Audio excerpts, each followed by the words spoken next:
Hello everyone and welcome back to another episode of the Guild Wars 1 Let's Play. Last episode we finished off the Arborstone mission and retrieved the urn, a sacred relic of the Kurziks, what's his name? Urn of, somebody. Oh, look at this thing. This will be important later. Well, look at that thing. Anyway, we're back to meet Master Togo. Master Togo hoped my skills would prove helpful against the plague, but so far, it's the headmaster. I'm afraid I've been little help. This plague frustrates me at every turn. My prayers to Dwinny seem to fall on deaf ears. I feel this affliction will still reach by people at the Kurziks, and I'll be unable to stop it. Menlo has gone ahead to meet Master Togo. You should run rise with them as soon as possible. Alright. So we got the Kurzik artifact, so now we have to go get the Luxon artifact, basically.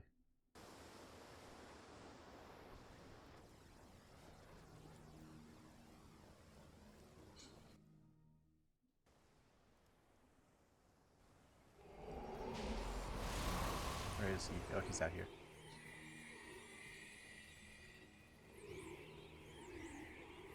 So yeah, Menlo essentially had more connection with the Kurziks, so we went with him there, and now we're going to go with Togo to the Luxons. We've been looking for an old Luxon friend of mine named Reha. The Luxons are like the wind. They prefer to drift from place to place, so it can be very... Well, Rexa's on the other side of the Jade Sea. Fortunately, they're hosting an event they call the Convocation. Most Luxons have returned to their capital, Cavalon, to partake in the festivities. I'd be surprised if Rayo's not there to oversee the competition. Alright, let's... Well, Menlo, was Count Petrov surprised to see you again? I imagine so. He was even more surprised when his daughter Danica told him she planned to help us. She turned into quite the woman. Sin is not within earshot, is she? I love the idea of Sin getting jealous of every single woman Menlo meets. For my part, I have not been able to obtain the Spear of Archimedes either. However, I've contacted an old friend of mine, Reha. Perhaps you remember her. Elder Reha, that's good news. If any of the Luxons can help us, it's certainly her.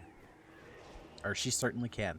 Perhaps one of us should head back to Cantha to tell the Emperor of the success, the other continue to Reha. Yet again, Menlo, our minds are in concert. I shall continue my work securing the spear. In the meantime, I'd like you to visit the Emperor to see that he is informed of our latest doings. Of course, Master Mayduino, bless your mission.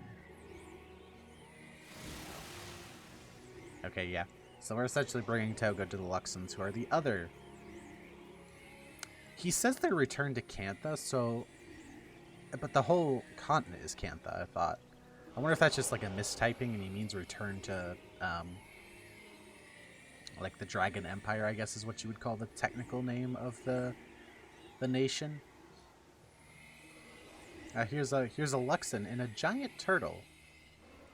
Look at it. It's a good boy. So remember that thing I was talking about a little bit earlier?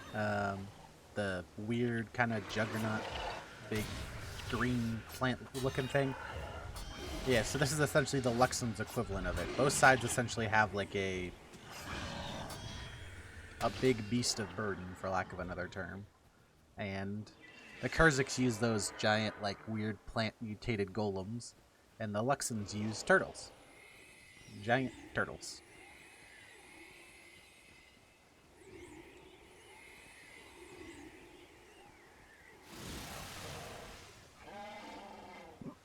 Excuse me.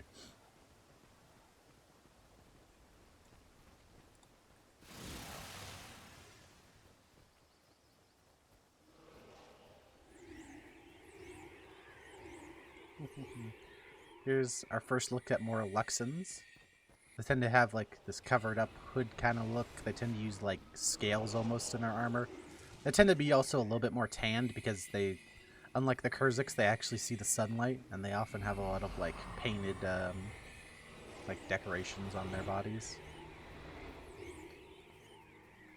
No, come on, let me in. There we go. Seaguard Lycranos. It's my duty to guard the entrance to Borealis Seaboard. If you've gained approval of Luxon's order, I can raid transport to you. Not many outsiders make it past these gates into Borealis seabed, but I would see that Master Togo is with you. I wouldn't dream of denying him passage. Let me know when you are ready. This is like the 5th time we've only been let in somewhere because Master Togo is with us. Ooh, cutscene.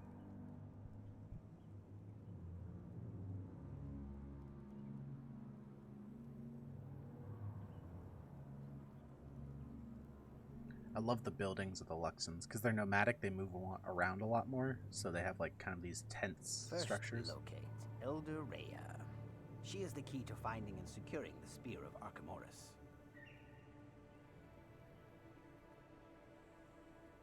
They're like weird shell tents. I don't know. They're really cool.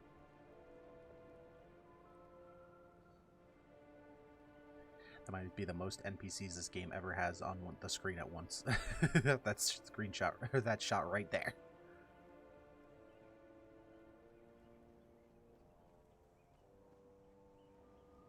Look at these giant turtles.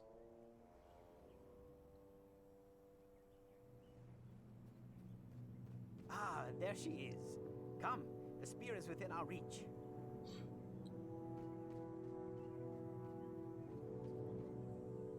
Elder Rhea! Elder Rhea! It is I, Togo of Xingje Monastery.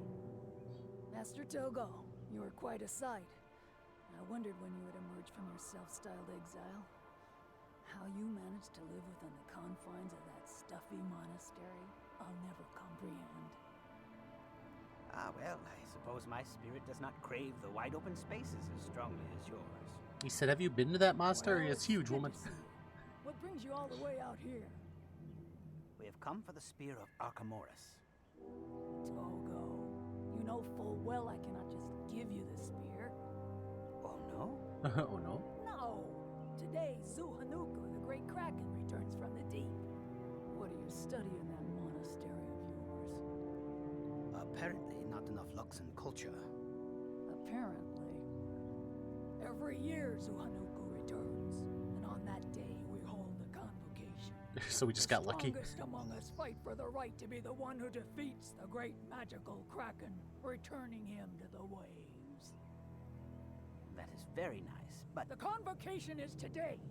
The spear goes to the winning clan. Rhea.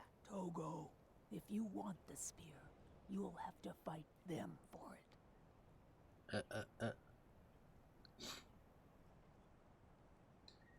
She's like, this is our tradition. Togo's like, woman, the world is gonna frickin' end. Has come, and with it, Zuhanuku, the mighty sea beast who has terrorized the Jade Sea for hundreds of years. I return the spear to the pedestal, the prize of today's contest. May the strongest clan take up its haft and once again slay the magical Kraken. To all of those we are about to defeat, I salute you. I don't know. The Luxons are in that weird middle ground, you know, like in shows where you have the good guys, quote unquote, but they're like a little bit too murder happy, a little bit too like, you know, kind of like doing some sketchy shit, you know? Not like they're bad, but like they're like morally corrupt bad, not like, oh, we do bad things because we have to, but we're like, it's like, nah, it's in our culture to like, I don't know, this isn't necessarily true, but it's like, it's in our culture to kill each other for blood sport. It's like, you guys can't be the good guys. I don't care what justification y'all want to make, that y'all can't be the good guys if you kill each other for fun. Like, that shit good guys do.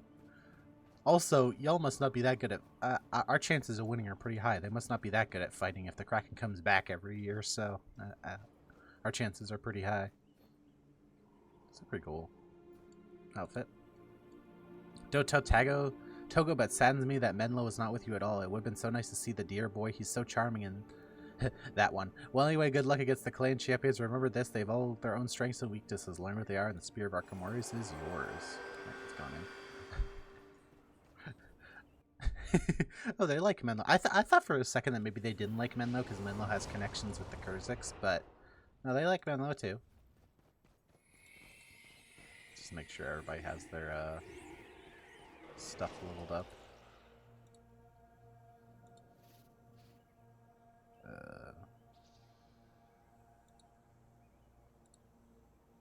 Yeah, okay. Hear me, Luxons, the Imperial Dragon of the North has sent its champions in search of the Spear of Archimedes. They shall have it only if they are worthy. Enter the arena, outsiders. Fight for your lives, fight for the spear. The convocation has begun. Alright, so this is essentially like a, kill the outsider. Jesus Christ.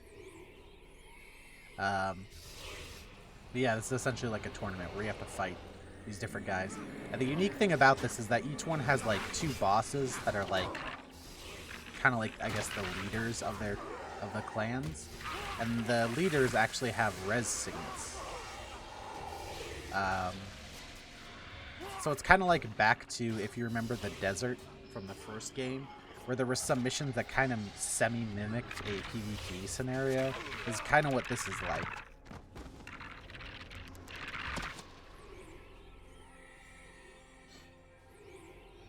Okay, which one's next?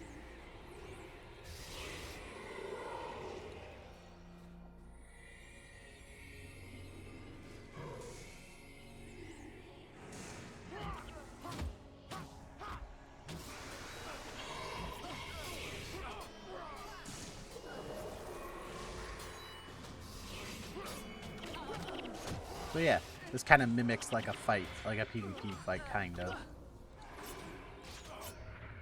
Different characters have res signets and like stuff like that. I think these champions actually also use the class-specific armor of the Luxons, so that's pretty cool. Let me see if I can confirm by looking. Yeah, that is the monk one. That is the ranger one. Yeah, so they use the base armor, not the elite armor of the Luxons. That's pretty cool. I like that.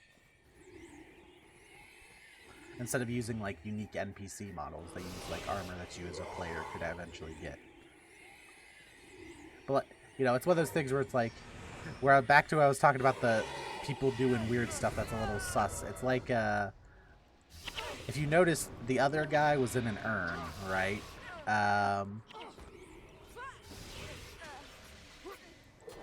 And like the Luxons instead took the dude's skull and impaled it on a spear. Like, I don't know. These are supposed to be the good guys. It's a little bit.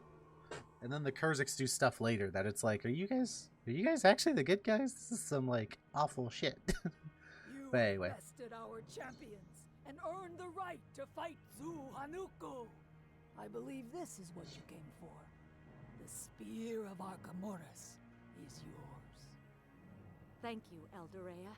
We accept the spear and the honor of fighting the Kraken. We crack a It lack. shall make you proud. Yes, I expect you shall.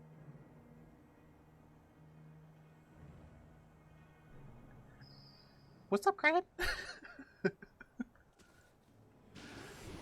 Alright, so similar to the, yeah, see, they just stuck the dude's frickin' skull on the spear, but anyway, similar to the urn, this has an ability that charges as you kill stuff. This one's damage, though, so we want to charge this thing up by killing stuff to do damage.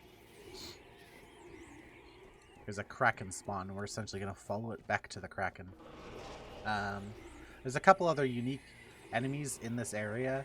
The Naga have returned. We haven't seen them since Xingjie. There's actually some overlap between this area and Xingjie in terms of like monsters, which is kind of cool since they're both kind of similar. What's the word I'm looking for? Climates, kind of. But there's plenty of unique stuff here. But one thing this game I think does a little good definition of, or not definition, but does a little good job of, is like showing that the Luxons and the Kurziks aren't necessarily the good guys. Like, they obviously they're fighting each other all the time, but they're both like kind of stuck in their ways and like a little bit.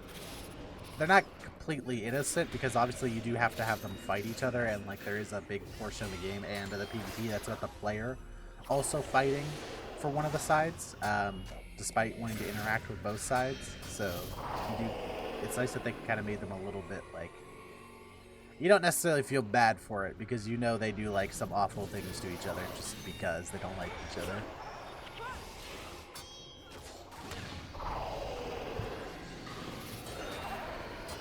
It's nice when I don't know, I like it when you can have allies, or you can have people that you don't necessarily feel bad helping them, but you don't necessarily feel bad when you have to not help them.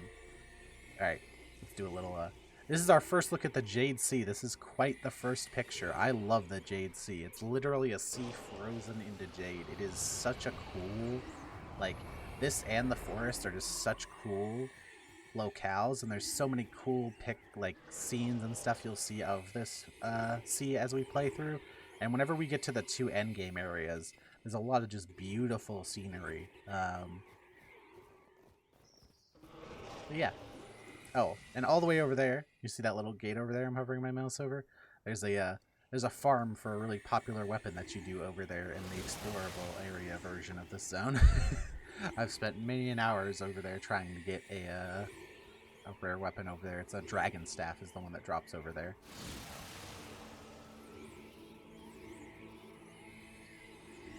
Let's go out onto the waves. And just as you would expect as a, being a literal frozen ocean, there's a lot of sea creature style mobs here in the Jade Sea. Similar to how in the forest we had a lot of stuff that was like plants.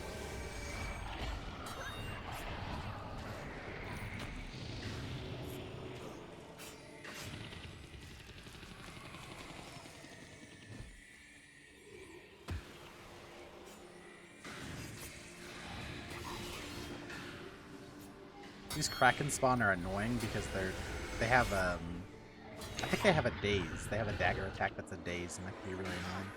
There's weird flying mantas things. Also, both of the I just love the waves frozen and the buildings broken up by the destruction of the waves freezing. There's a tent that some nomads put up. So the Kurziks and the Luxons, each side kind of has an environmental hazard that's pretty common to the area. And here in the Luxon side, the Kurzik one I think is it's like spores. It gives you minus health regen, I believe. And in the Luxon area, it's this coral that makes you take damage whenever you run over it, and it reduces your run speed.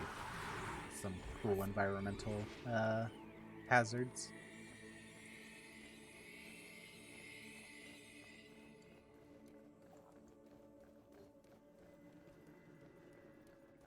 Just clear out this area real quick.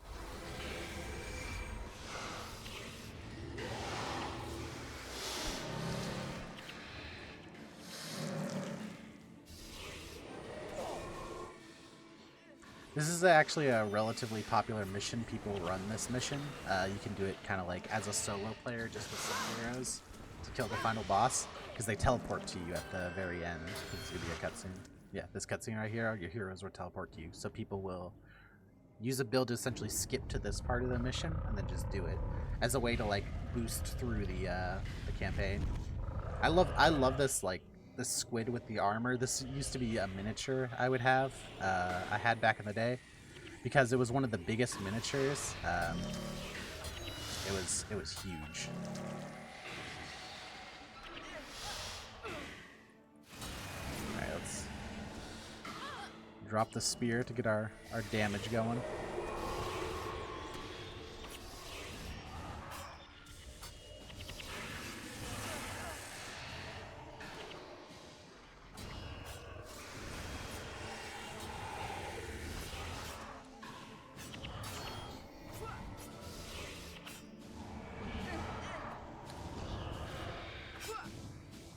What's up, Kraken? You just pick up the spear and drop it again to get a little bit more damage out of it, even though it doesn't do much damage if you don't have it charged.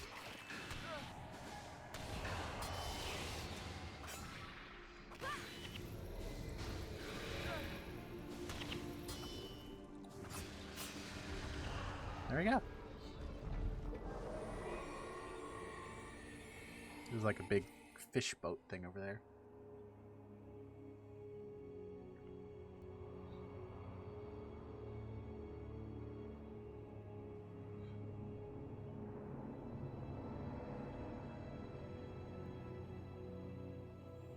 There's the end of the mission.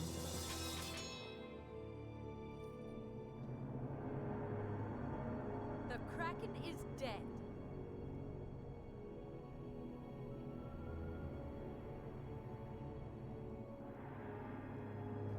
A more well-deserved victory I have not witnessed. Master Togo! Master Togo! Menlo, come celebrate with us. We have the Spear of Archimedes. It's none too soon. Shiro is on the move. What? Where? He was last seen in the Undercity, below Kaineng. Then we must go to the Undercity. We will take this fight to Shiro. We got both our... Wait, y'all want to pick up the artifact? Wait, it's back there on the ground. Wait, don't leave it there. we actually pick it up in the story. It's just funny that because of how the engine works, you can see the spear back there on the ground. It's like, wait, no, take it with us. Take it with us. They didn't come all this way and fight a Kraken for nothing. So similar to the other one, now we are in a new zone that is kind of like an in-between the end of the mission and the rest of the Luxon areas. And we have new new henchmen that are, they were the other members that we were fighting against in the tournament for the most part.